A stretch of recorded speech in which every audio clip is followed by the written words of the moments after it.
Waalaikumsalam warahmatullahi wabarakatuh. من فلسطين جئت إلى إندونيسيا. Dari Palestina saya datang ke Indonesia. من القدس جئت إليكم. Dari kota Al-Quds saya datang kepada kalian. من المسجد الأقصى أقف بين يديكم. Dari Masjid Al-Aqsa saya duduk bersama kalian. حتى نتكلم عن الأقصى في القرآن الكريم. Kita akan membahas tentang Al-Aqsa yang disebutkan di dalam Al-Quran. ماذا وجدت؟ Apa yang kita temukan? لقد سبقني الخلق الأقصى إلى قلوبكم. Saya sudah mendapatkan Al-Aqsa itu di dalam hati-hati kalian. وجدت الأقصى في عيونكم. Saya sudah melihat Al-Aqsa ada di mata-mata kalian. وجدت الأقصى في دموعكم. Saya melihat Al-Aqsa di setiap tangisan-tangisan kalian. فالأقصى لكم. Al-Aqsa punya kalian. الأقصى ليس لليهود. Al-Aqsa bukan punya orang Yahudi. الأقصى ليس لإسرائيل. Al-Aqsa bukan milik orang Israel. هؤلاء مفسدين Mereka itu adalah orang-orang yang melakukan kerusakan, ظالمين orang-orang zalim, محتلين. penjaga. والأقصى لكل المسلمين. Dan Al-Aqsa adalah milik seluruh kaum muslimin. الأقصى ليس فلسطيني. Al-Aqsa bukan hanya milik rakyat Palestina. الأقصى ليس عربي. Al-Aqsa bukan hanya milik bangsa Arab. المسجد الأقصى الماليزي.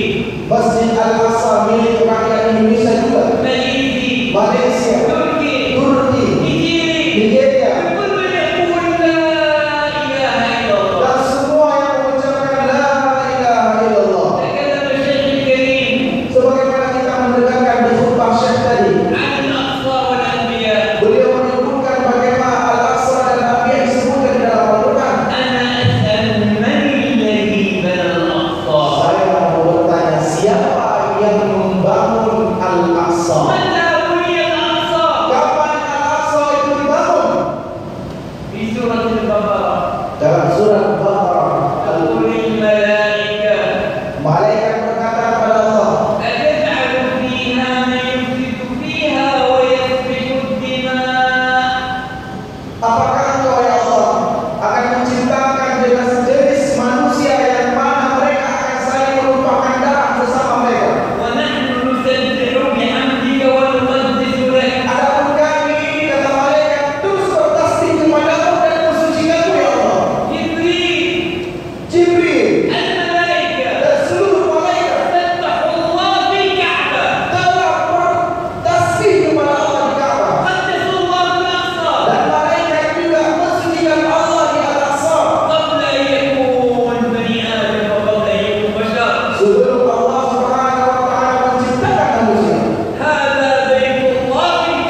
saudaraku yang dicintai, أنا قرأت القرآن على الأقصى. saya membaca Al-Quran dan saya menemukan Al-Aqsa di dalamnya. ماذا وجدت؟ Apa yang saya dapatkan? نوح نجا وسلامة نوح كانت وبركة نوح بالأقصى. Di dalam Al-Quran disebutkan bahwa keselamatan Nabi Nuh dan keberkahan untuk Nabi Nuh ada di Al-Aqsa. إبراهيم رحمة الله وبركاته عليكم أهل البيت. أين كانت الرحمة والبركة لإبراهيم؟ في الأقصى. Di dalam Al-Quran dikatakan bahwa Allah Subhanahu wa taala memberikan rahmat kepada Nabi Ibrahim beserta keluarganya. Allah memberikan keberkahan kepada Nabi Ibrahim bersama keluarganya. Di mana tempatnya? Tempatnya adalah di Al-Aqsa. موسى عليه السلام يجد في مصر ثم يأتي إلى مدينة في فلسطين ويجلس 10 سنوات. الله يكلم موسى تكليما. أين كان هذا؟ في البقعة المباركة في الأقصى. Nabi Musa alaihissalam beliau lahir di Mesir.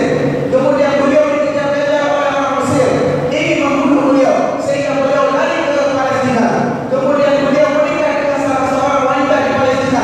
Dan Allah Subhanahu wa taala ingin berbicara dengan Nabi Musa. Di mana tempat Rasulullah? Di mana tempat Nabi Musa berbicara dengan Allah Subhanahu wa taala? Itu adalah tempatnya fi buq'atil ardh, dan tempat itu adalah Al-Aqsa. مريم المباركة محرابها الأقصى. Dan Maryam juga punya mihrab yang mihrabnya ada di Al-Aqsa. حملت عيسى في الأقصى. Maryam hamil Nabi Isa juga di Al-Aqsa. ولدت عيسى في الأقصى.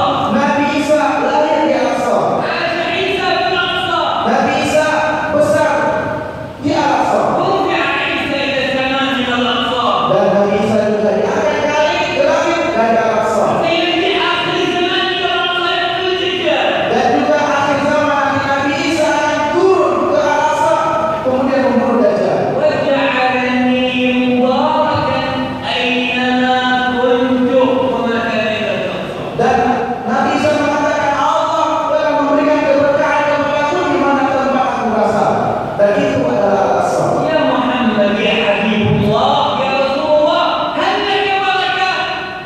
Wahai para pengikut Rasulullah, ya Rasulullah, di mana tempat engkau yang berkah ya Rasulullah? وأين بركة محمد؟ Di mana keberkahan? Di mana tempat keberkahan Rasulullah sallallahu alaihi wasallam?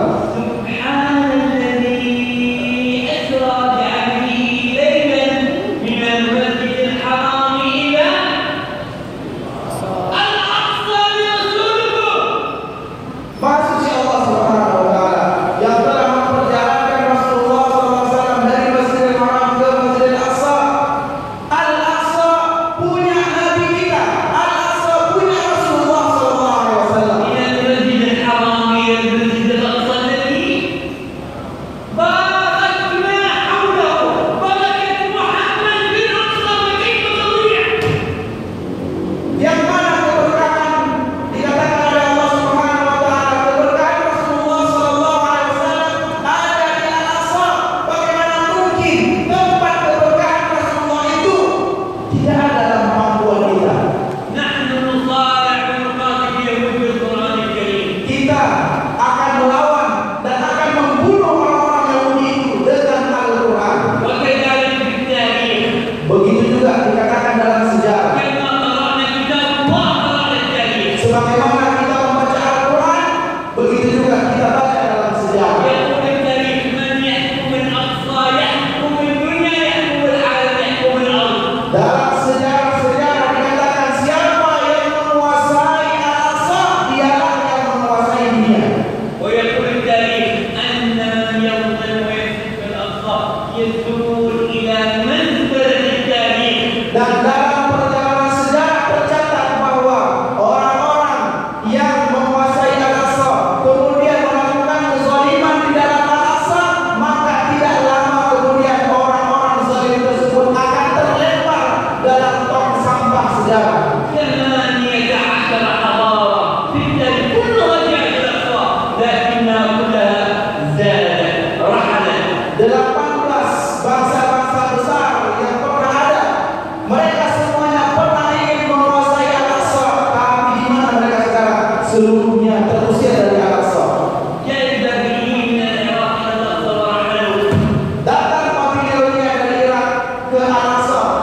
mereka pun terusir.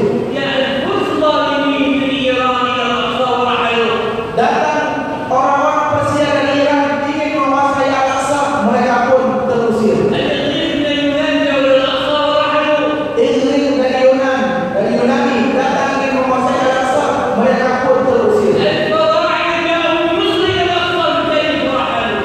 Dan Fir'aun dari Mesir ingin menguasai Al-Aqsa, mereka pun terusir dari Palestina. الرومان جاءوا إلى فلسطين 3 مرات بالتالي ورحلوا. Roma 3 kali ingin menguasai Al-Aqsa, mereka pun terusir. بالتعليم من مشارق الأرض جاء القطار جاء النقود هزموا في فلسطين.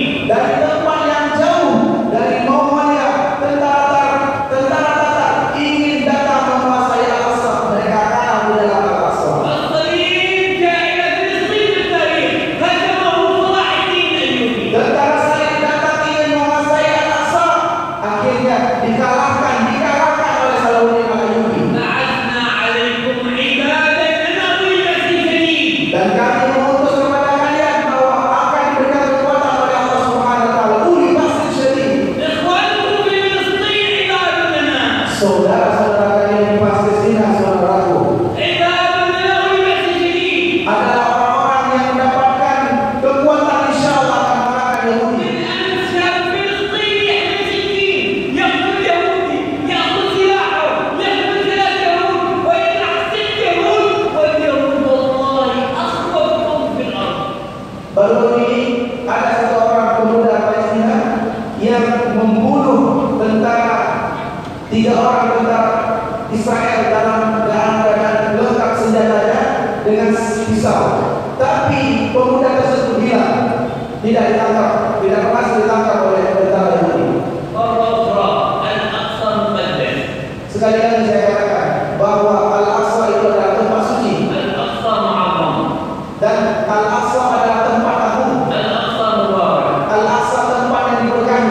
يأتي الظالم لكن لا يكون فيه الجهول. Datang orang-orang zalim, tapi orang-orang zalim tersebut tidak akan lama akan terusir. هذه سنة الله في الشعوب المتحضرة القوية. Dan itu adalah sunnah dari sunnah Allah Subhanahu wa taala yang akan Allah berikan kepada umat-umat yang akan maju di depan. في هذه البلاد المباركة إندونيسيا Di negara yang penuh berkah ini, Indonesia, بلد الحرية.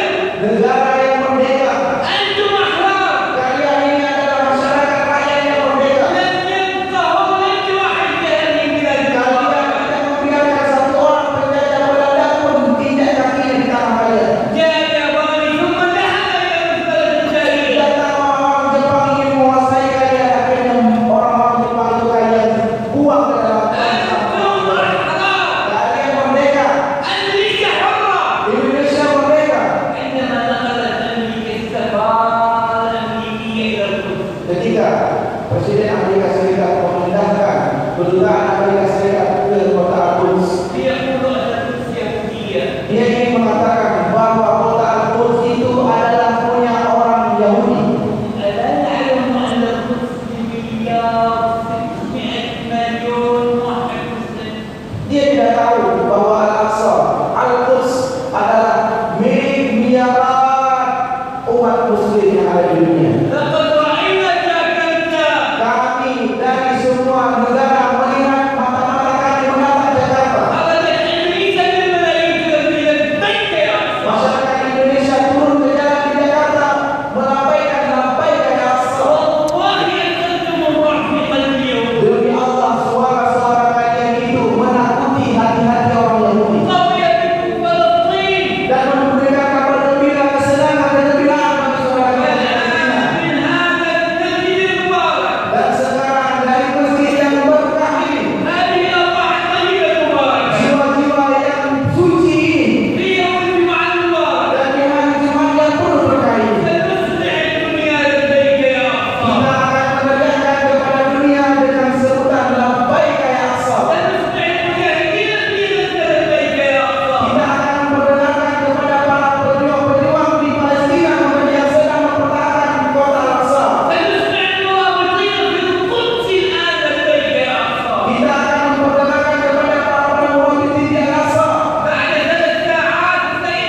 semuanya. Kemudian angkat tangan-tangan kalian, niatkan bahwa kita ingin mendapatkan ridho dari Allah Subhanahu wa Ta'ala. Kita akan memperdengarkan suara kita dengan lantang kepada dunia. Orang-orang Yahudi, Donald Trump akan mendengarkan suara kita. Dan masyarakat Indonesia di seluruh masjid-masjid mengucapkan labbaik ya Aqsa. Katakan, ikuti suara saya, kata Syekh dengan suara yang keras.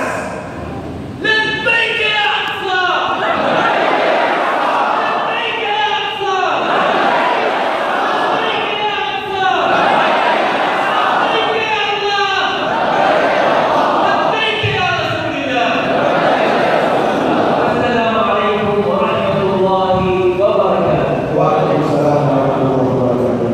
Para jemaah sekalian, silakan duduk kembali. Kemudian, jemaah sekalian,